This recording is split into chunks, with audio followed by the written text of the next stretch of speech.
Bueno, vamos a empezar este es el contenido general de la plática, ¿sí? Básicamente, hablar sobre algunas definiciones, los conceptos, y aquí sí traté de poner mayor énfasis en los conceptos, porque desafortunadamente algunos enfoques de arquitectura empresarial lo dejan muy simplista y no van sobre las herramientas que realmente generan más valor. Entonces voy a hablar de las más relevantes, tampoco es que sean todas, ¿sí? Voy a dar un ejemplo así muy general de cómo se vería un proyecto y luego los retos y las recomendaciones, ¿sí? Entonces, ¿podemos desarrollar proyectos de ciencias de datos en arquitectura empresarial? Seguramente todos ustedes van a decir que sí, ¿sí? Y efectivamente los puedes hacer. ¿Cuáles? Sin embargo, hay costos los que se tienen que pagar, ¿no? Seguramente si no tenemos una arquitectura, no vamos a tener una coordinación entre las herramientas que estamos utilizando, ¿sí? Vamos a crear silos de datos, o sea, vamos a tener varias aplicaciones que no se comunican, ¿sí? Ni entre las mismas aplicaciones de ciencias de datos, ni con las aplicaciones que tiene desarrollada la empresa, ¿sí? Los productos que generemos van a ser más difíciles de integrar, ¿sí? Van a ser más difíciles de meter en nuestra cadena de valor, ¿sí? Hace rato oíamos una definición de los productos de ciencia de datos, son los que continuamente están haciendo análisis, dando resultados y generando retroalimentación, ¿sí? Entonces, si no lo podemos hacer así, pues, si no está bien integrado va a ser más diferente. El tercer punto, que es muy relevante, ¿sí?, es que se desaprovechan los recursos, porque si cada vez que estamos haciendo un producto, y eso desafortunadamente pasa hoy, tengo 3 equipos diferentes haciendo productos de ciencias de datos y los 3 hacen los desarrollos de cero y los 3 no se comunican, entonces perdemos economías de escala y sobre todo el costo es mayor. Entonces, esto simplemente no es si te conviene, no te conviene, si me gusta, si académicamente es un proyecto, es simplemente por nuestra línea base, que es la utilidad. O sea, necesitamos reducir costos para ser más efectivos, ¿sí? Y hay un punto que también ha sido relevante, es la mitigación de riesgos. Si no tenemos bien armado toda nuestra arquitectura y definimos cuándo sí usamos una tecnología, cuándo no, cuándo va a tomar decisiones, cuándo no. O sea, si no tienes estructurada toda tu política y lo único que tienes son matemáticos o ingenieros desarrollando, pues la verdad es que no vas a poder realmente sacar el valor o vas a empezar a tomar decisiones cuando no tienes el respaldo que deberías de tener. Bueno, aquí algunas definiciones de arquitectura empresarial. La de en medio es la que sacó Adolfo, es lo único, así claro que se repite. Pero bueno, él traía la suya respecto a que era un esquema de ciencia de datos. Yo también tengo la mía, nada más que yo no le puse yo sí le puse mi nombre. Y es el marco de trabajo que guía la evolución de una organización, ¿sí? Yo creo que este es un concepto que debemos de tratar de entender, que no es una moda tecnológica, no es para que los fierros se puedan comunicar, que el software se pueda comunicar, no, va mucho más allá, ¿sí? Esa es la guía. Entonces, algo que es importante es que no es un proyecto, sino que es una estructura a través de la cual, ¿sí?, va a trabajar la empresa. Bueno, entonces, esta es la definición. Un punto importante que se me pasó a decir. Todo esto que les voy a platicar, ¿sí?, está desde el punto de vista de la presentación. Cuando vean la presentación, es, digamos, no menciona la empresa en la que trabajo, porque los lineamientos que nos dieron aquí a los expositores es que no mencionáramos explícitamente la empresa en la que trabajábamos.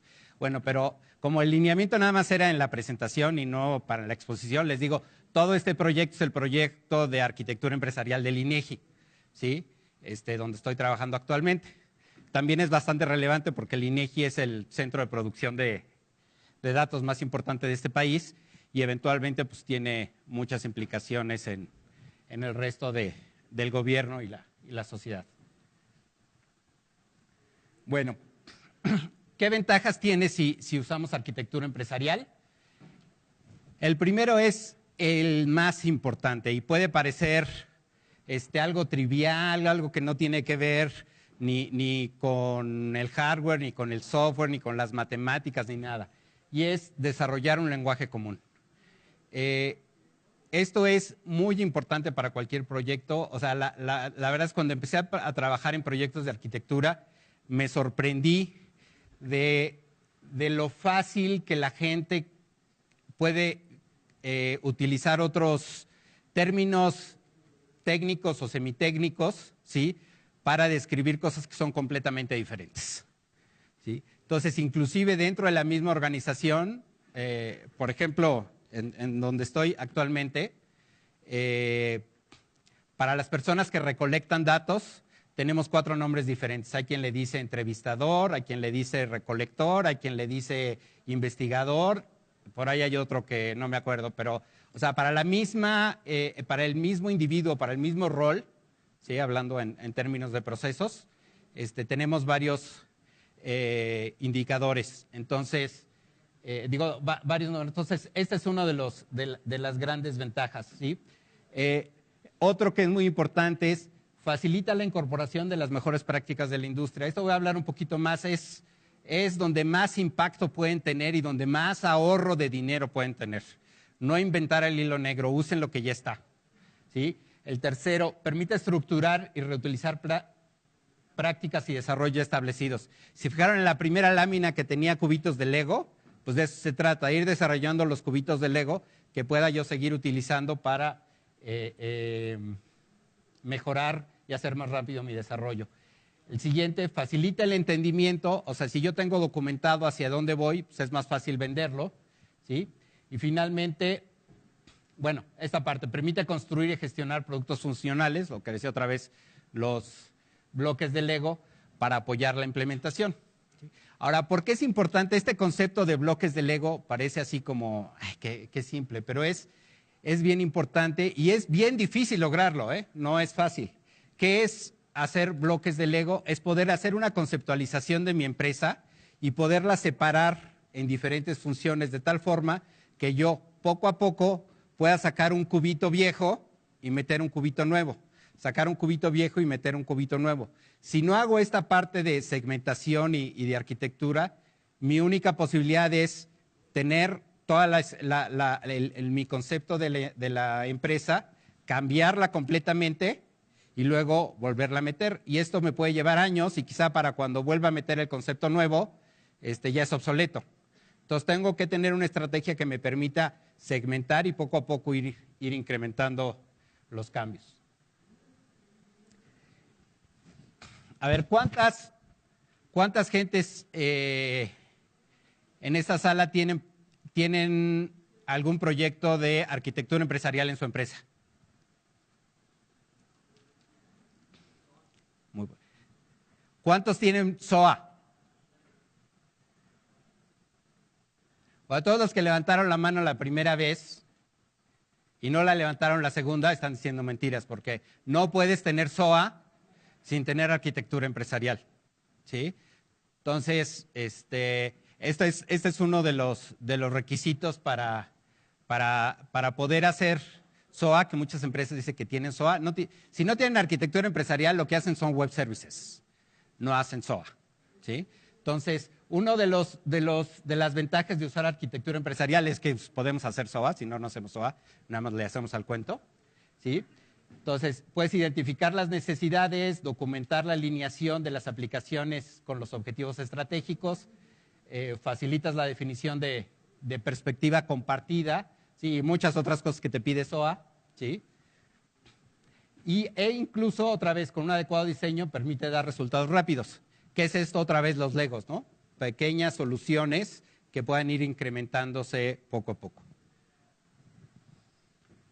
Bueno, ahora vamos a hablar un poco de lo que es la arquitectura empresarial, ¿sí?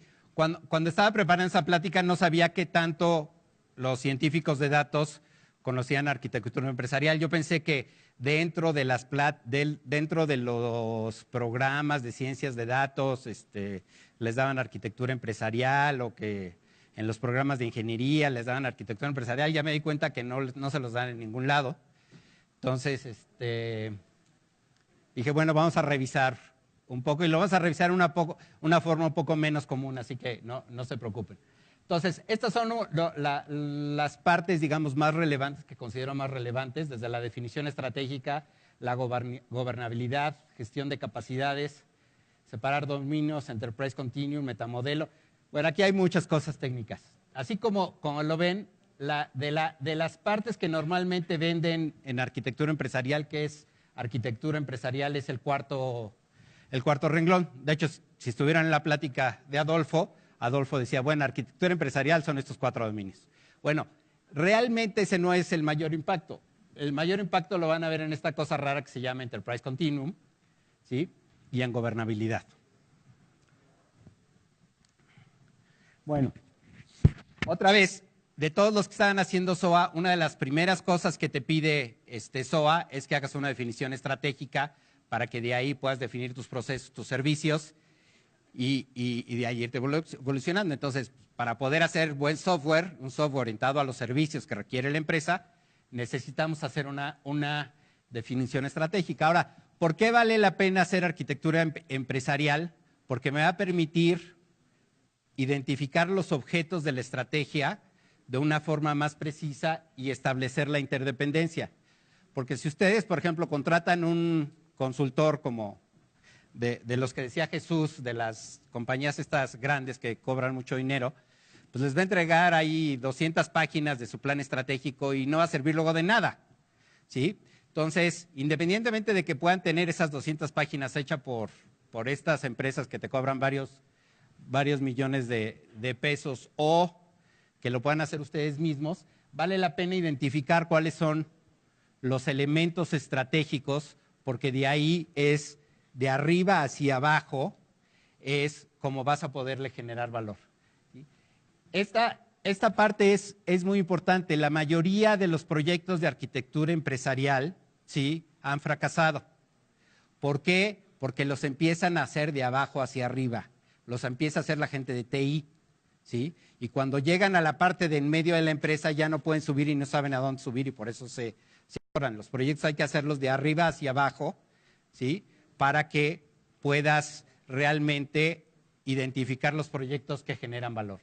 Entonces, aquí en esta parte, la metodología te permite identificar los interesados, cuáles son tus motivadores, documentar tus requerimientos, tus objetivos, tus restricciones, tus evaluaciones. Entonces, es una parte esencial que debes de hacer. No tienes que tardarte 2 años, o sea, puedes hacer esto en 2 o 3 meses y generar una primera aproximación de a dónde tienes que ir. Otra parte es la gobernabilidad, ¿sí?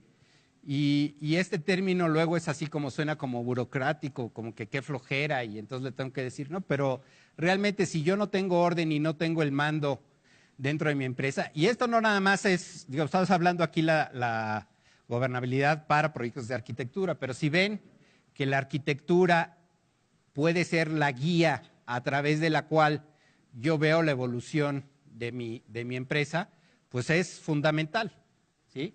Entonces, aquí es la capacidad primero de involucrar a todas las partes. Y a todas las partes estamos hablando de los directores generales, los vicepresidentes de las empresas en este proyecto, porque es lo que va a regular el cambio a través del tiempo, ¿sí? Y entonces con esta arquitectura, con este comité vas a ir gestionando. ¿Por qué es importante gestionar? Porque de ahí vas a seleccionar los proyectos que realmente generan valor, no nada más generar proyectos ahí aisladamente, ¿sí? Y se operacionaliza a través del comité de arquitectura, con representantes de la alta dirección. En el INEGI, el comité de arquitectura lo preside el presidente del instituto, ¿sí?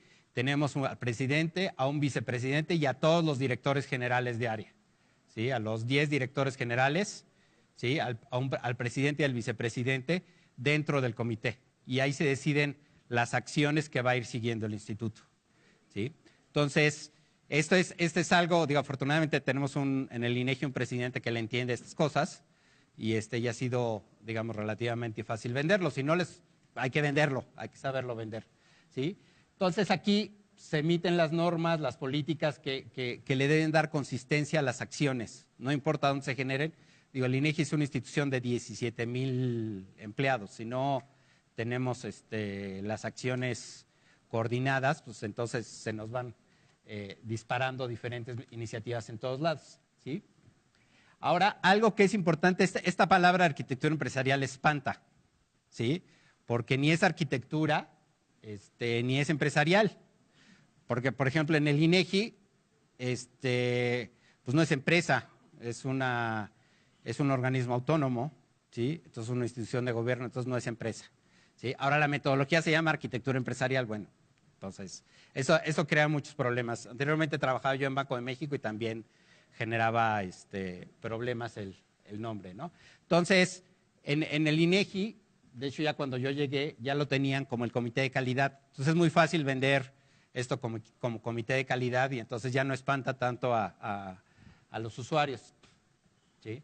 Pero podrían decirle gestión estratégica, reingeniería, innovación, pues lo que quieran, pero sí, el problema del término arquitectura empresarial es que no es un término afortunado, a lo mejor se debería de llamar ingeniería, sobre todo todos los que somos ingenieros, no nos gusta que nos digan arquitectos por formación dentro de...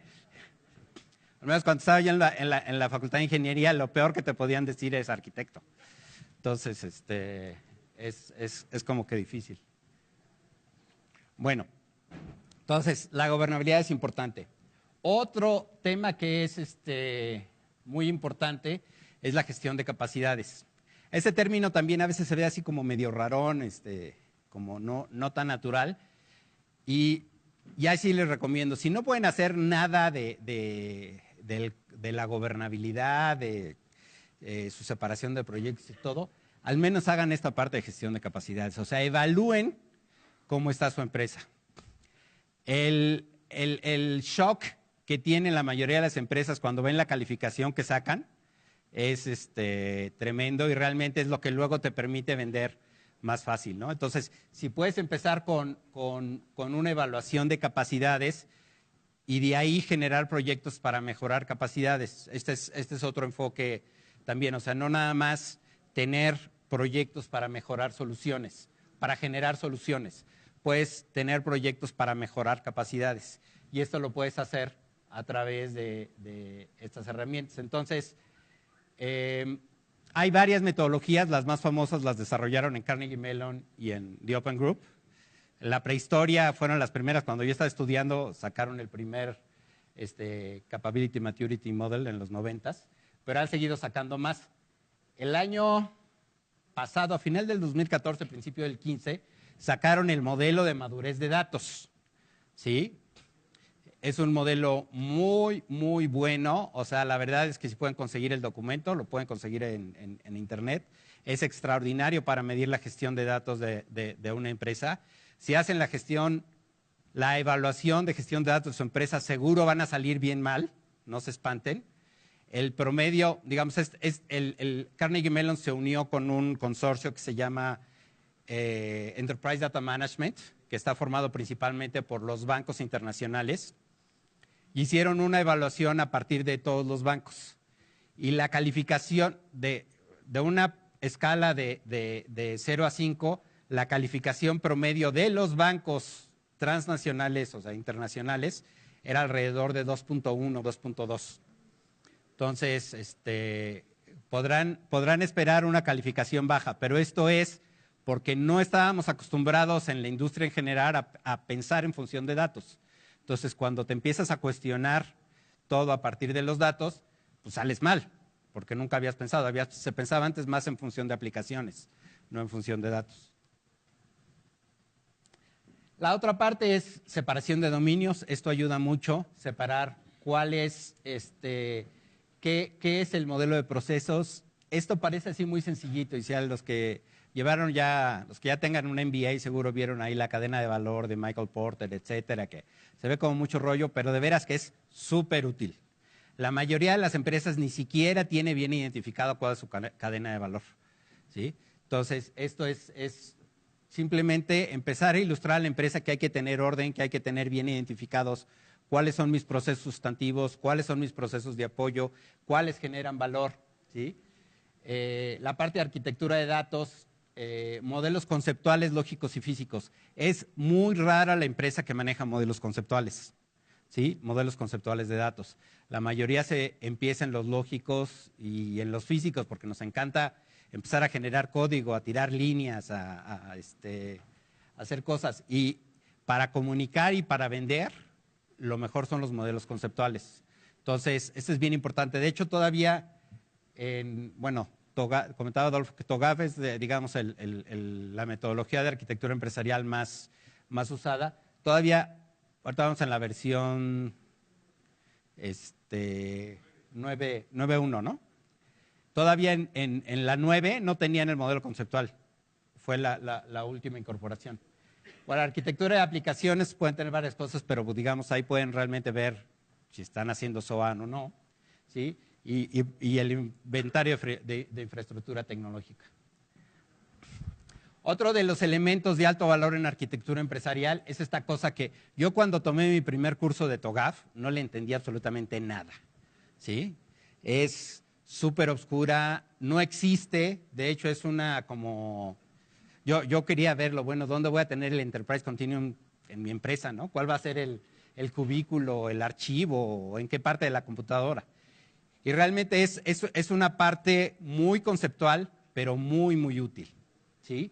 Y es básicamente tener bien clasificados y bien identificados cuáles son las mejores prácticas de la industria que voy a incorporar en mi empresa, ¿sí? Parece también como trivial, pero la mayoría de las empresas no se preocupan por ver qué hay afuera que yo pueda utilizar, ¿sí? Entonces, existen arquitecturas fundacionales o metodologías funcionalidades, por ejemplo, ahí donde podrían entrar TOGAF, donde podrían entrar algunos estándares de DDI, cosas generales de datos. Luego vienen ya arquitecturas comunes, ya elementos construidos, ¿sí? Y aquí, por ejemplo, bueno, en el INEGI que usamos, bueno, que nuestra principal función es la estadística y la geografía, hay modelos desarrollados en las Naciones Unidas, en el Grupo Europeo de Naciones Unidas, que han desarrollado estos modelos. Arquitecturas de industrias, por ejemplo, SDMX, XBRL, o sea, estándares que me permiten en industrias específicas hacer publicación de datos y luego los que generen mi organización. Cada organización puede generar sus propios estándares. Ahora, aquí lo difícil es, a partir de lo que está en la empresa, ¿sí?, hacer el mapeo y generar las aplicaciones. Esta flechita azul que se ve ahí, que va de acá para acá, es bien compleja. Si les interesa, tengo una presentación que di en el Open Group, está disponible en internet, es pública, y son 30 láminas explicando esta flechita azul, pero realmente es cómo voy generando, cómo voy aterrizando lo que está en la industria a mi empresa, en elementos que sirvan en mi empresa y luego en soluciones que sirvan en mi empresa para otra vez no estar reutilizando, ¿no? Entonces ahí otra vez vamos teniendo los legos que me van permitiendo hacer cosas. Otra parte que es bien útil, pero sí es bien difícil de echar a andar, ¿sí? Es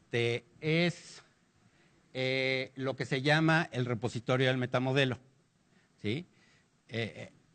Y es básicamente donde voy a tener la documentación de todos mis sistemas, de todo mi negocio, en un modelo estructurado, ¿sí? Esto, de hecho, si ven las metodologías, no lo dicen tan explícitamente, está medio en el aire. Realmente ahí donde donde bueno, se hizo un trabajo muy relevante en esto, fue en el Banco de México. El Banco de México tiene una preciosidad de aplicación de metamodelo, ¿sí? Es el único que he visto, pero es muy bueno. Y aquí es básicamente la diferencia entre tener una documentación estructurada y una en texto, es que la estructurada sirve y la de texto no sirve para nada. Porque al año ya no está actualizada y nadie se da cuenta, ¿sí? Y la documentación estructurada realmente es viva. Me va ayudando a mi operación diaria, me va ayudando a generar controles, me va ayudando a ver los cambios de mis sistemas, los impactos. Entonces, esto es bien importante, pero sí aquí hay que, digo, TOGAF tiene un metamodelo ahí básico que se podría utilizar, pero sí hay que trabajarle porque no te establece ni siquiera los modelos de cómo echarlo a andar, ¿no? O sea, realmente lo que ven aquí en esa figurita blanca del centro dice metamodelo, pero de ahí no les explica más. Entonces, en Banco de México nos llevó como 2 años descifrar eso, pero ya que lo desciframos es bien útil. Perdón. Bueno, otra parte, este es simplemente, ya que tienes todos estos elementos, pues necesitas un proceso a través del cual vas a hacer todas tus desarrollos de arquitectura. Aquí, en esta parte, es importante que esto es cíclico. O sea, los proyectos de arquitectura no es una vez, es más bien, hago un poquito ahorita, hago un poquito, o sea, voy haciendo iteraciones. Todos son iteraciones. Voy poniéndome metas de corto plazo donde pueda dar resultados y voy generando las diferentes versiones y productos. Y no todo lo que se produce es necesariamente software, ¿sí? Por ejemplo, ahorita en el INEGI lo primero que estamos produciendo es manuales de procesos, o sea, descripción de un proceso, descripción de la cadena de valor, descripción de la parte estratégica, ¿sí? Cómo armo mis estrategias, cuáles son mis principios, cómo aterrizo los principios. Entonces, realmente vas teniendo procesos. Ahorita el siguiente resultado que vamos a dar es una evaluación de datos, por ejemplo. Y estamos haciendo una evaluación de mejores prácticas con la OCDE. Entonces, vamos haciendo evaluaciones, vas haciendo resultados de corto plazo para que la gente vaya viendo que esto sirve. Bueno, un ejemplo es uno de los problemas de un proyecto de arquitectura es que sí tienes muchos conceptos en muchos lugares y ponerlos juntos cuesta trabajo. Entonces hay que irlos poniendo juntos poco a poco y cada vez que voy a hacer algo, pues lo primero que tengo que hacer es utilizar mi método de desarrollo, ¿sí? Y hacer la planeación de lo que voy a hacer en ese ciclo. Tengo que seleccionar los proyectos, no puedo hacer todo. Ya que termino mi desarrollo, tengo que ver qué tanto, evaluar si cumplió o no cumplió, o sea, hay que siempre ver el nivel de compliance y bueno, eso me permite hacer el manejo de iteraciones. La definición estratégica, ¿sí? Si no existe una definición estratégica explícita, siempre va a haber una implícita. Entonces, hay que tratar de operacionalizarla y estar en esta parte. Lo más importante es lo que voy a hacer genera valor, ¿sí? La gobernabilidad. Si no tengo establecido mi comité, pues hay que establecerlo. Si ya lo tengo, pues que se revise el proyecto y se ve si se cumple con las normas y las políticas. Revisar si ya existen estándares y soluciones, no inventar el hilo negro, ¿sí? Hacer una evaluación de capacidades, esta sirve mucho, sobre todo para demostrar las brechas que existen, ¿sí? La separación de dominios, que ya la hemos comentado, y bueno, y el modelo de arquitectura. Los retos, ya casi para terminar.